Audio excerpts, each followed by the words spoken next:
Welcome to Scatter Plots. Today we're going to quickly review what a scatter plot is. Then we are going to talk about the correlation coefficient, and what that is how tightly data is related to each other. Next we're going to talk about a trend line, which is also known as the line of best fit. Then we're going to move on to causation and association. Then we're going to wrap it up with steps you're going to use to find all of this stuff on the Inspire calculator. So 8.1 Scatterplot Review. Bivariate data. All that bivariate data means is a collection of paired variable values that are graphed on a coordinate grid, as you can see here. On these three graphs, notice they are not a function. Most scatter plots are not because the data overlays. However, there are trends. There's something called a positive trend, which is going to be this first graph because it starts low on the lower left and it increases as you move towards the right. A negative trend is the opposite. It's high on the left side and then it goes down. The last graph, we can't really make any lines, so it's going to be no trend. Let's go ahead and look at example 1. For example 1, this table presents two variable data for 7 different cities in the northern hemisphere. And notice we have some cities listed here, but what our variables are going to be are the values, because that's what we're going to use to make the scatter plot. Our first value is going to be latitude. We're going to let that be x, which is going to be along the x-axis. And then next we have average annual temperature. So now what I'm going to do is I'm going to grab my Inspire app, I'm going to hit New, and then I'm going to hit List in Spreadsheets. And now when this data comes up, in that tag right there, that's where you input the values. You can just simply put X and Y. So I could start typing latitude here, but I just can put X. And then over here, that's going to be the Y values, which is going to be the air temp. I do not do anything in that row where the equal sign is. I just go down to where the cells are numbered and I'm going to key in all of this information. So let me just key in the air temps real quick that were recorded for example 1. And now we're going to go back up and I am going to the Add button. And this time I am going to select Data and Statistics. When you get to the screen, notice things are just kind of floating everywhere.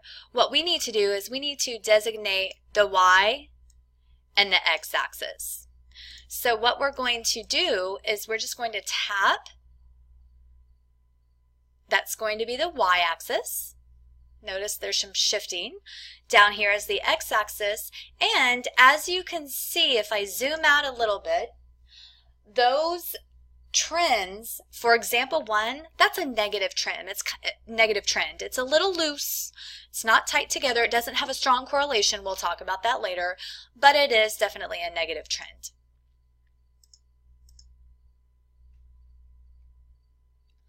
So in your example, for example 1, I asked you to state what the correlation coefficient is.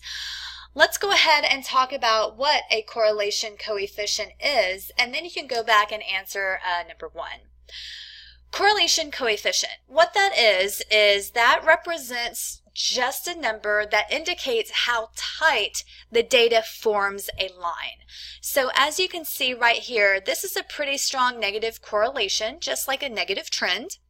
We say that it's a correlation because all of the data lines fit pretty close to a trend line if the trend line was drawn. A correlation coefficient can range anywhere to a -1 all the way to a +1, but it does not go beyond that. So a strong negative correlation, notice that it's tight to the line. The information kind of hugs the line. Same for a positive correlation. For a positive correlation, the R is close to 1. For a weak correlation, or something where it's not really around the line, but you can see a negative trend, which was our example 1. For example 1, I'm going to say the correlation coefficient is a -0.5. 4. That's just my estimate, but if you kind of see right here that the weak negative correlation R is close to negative 0.5, I'm going to say that latitude and air temperature correlation was negative. I'm going to say it has a negative correlation of a negative 4/10. Make sure you have recorded that on your packet. So it is kind of like slope, only in the fact that a negative means it goes downhill and a positive means it goes uphill, but that's really to the extent of the similarity. Just remember, a correlation with a number of 0 indicates that there is no trend. Okay, let's go ahead and move on here. Example 2. For example 2, we're going to see what happens when we plant a tree, and then after we plant the tree, we are going to see what happens, how the height is affected. It's either going to be a positive or a negative correlation. So the variables are going to be years and heights. So I'm going to go to New, List and Spreadsheets. And if you wanted to, instead of doing X and Y, you can type in years and height for the independent and the dependent axis. Let me key in these values real quick. And then from there, it's not going to be action. Remember, it's not the toolbar. You actually go to where it says add, and then you're going to select data and statistics.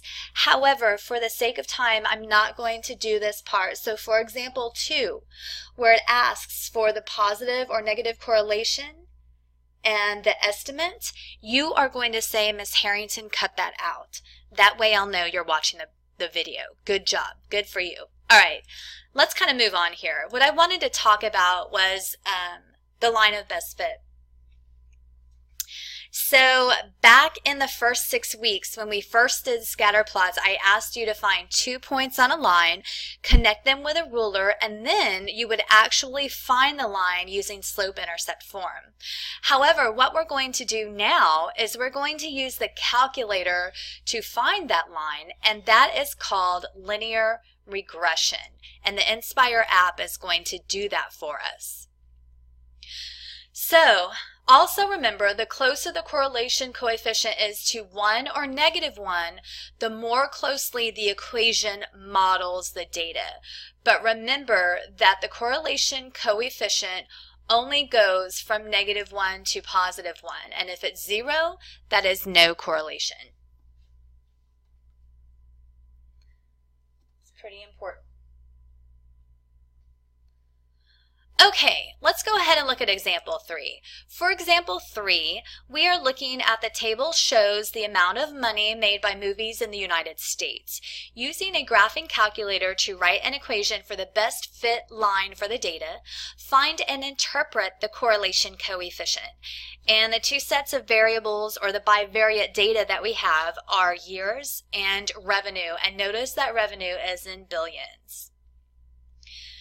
So I'm going to go to New, List and Spreadsheets, and I'm going to go to the row that has the tag. That's where I indicate my X and my Y. Here's something I wanted to show you.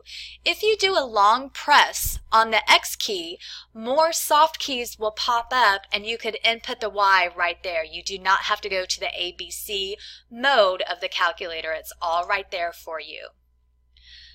So I'm just going to make the other one a Y value, and let me key in this data real quick for the years and then for the revenue in billions.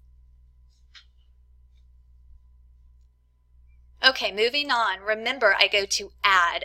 From Add, I hit the pink icon, that's Data and Statistics. Now, the variables that were plotted are just kind of floating around. So what we're going to do is we're going to anchor them according to the X and Y axis. So vertical is always Y, horizontal is always X. So now you can see that this trend does look like it's going to be negative. Let's talk about regression. So I hit the tools finally, and I went to Analyze, and now I showed the linear regression. However, you have to make sure that your diagnostics are on in order for this R value to show up. If it doesn't show up, I'm going to show you how to fix that. So notice they give us r squared. Now you would think that you would hit the gear to kind of get that r to show up, but it is not on this screen. So I'm going to go ahead and hit done.